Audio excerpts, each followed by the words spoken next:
Hi hello నమస్తే welcome to my channel. Bigg Boss season 9లో అసలు ఏం జరుగుతుంది బర్నీ గారికి? అసలు అందరూ కలిసి ఎందుకు ఆయన్ని టార్గెట్ చేస్తున్నారు?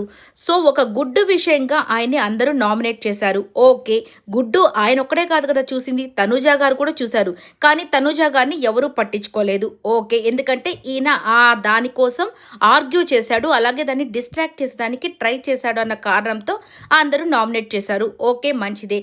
దాని తర్వాత ఆయన రిలీజ్ వెళ్ళి సారీ చెప్పాడు కదా, కానీ ఆ సారీ కూడా యాక్సెప్ట్ కాదంట. ఎందుకంటే తనూజా గారుని బ్యాట్ చేయడం కోసం ఈయన వెళ్ళి సారీ చెప్పాడంటే ఇది నిజంగా ఎంత అసలుకి వినడానికి కూడా ఎంత ఇదిగా ఉంది. ఎందుకంటే ఆమె ఇష్టం, ఆమె కూడా కలిసి సారీ చెప్పాలనుకుంటే చెప్పచ్చు.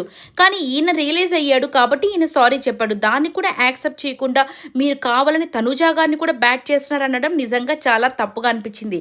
ఇంకా అందుకని ఆయన అసలుకి ఎక్కడా మాట్లాడమే మానేశాడు. కామ్గా డీసెంట్గా ఆయన పాటికి ఆయన ఉంటున్నాడు.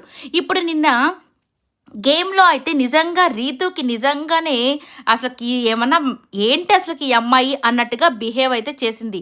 సో అక్కడ బర్నీ గారిని స్టాప్ అంటే నువ్వు ఎందుకు స్టాప్ చెప్తున్నావో కూడా చెప్పకుండా, ఎవరికి సమాధానం చెప్పకుండా స్టాప్ అన్నావు. ఆయన పూసాడు. దాని తర్వాత డిమాండ్ పవన్ కూడా పూస్తున్నాడు.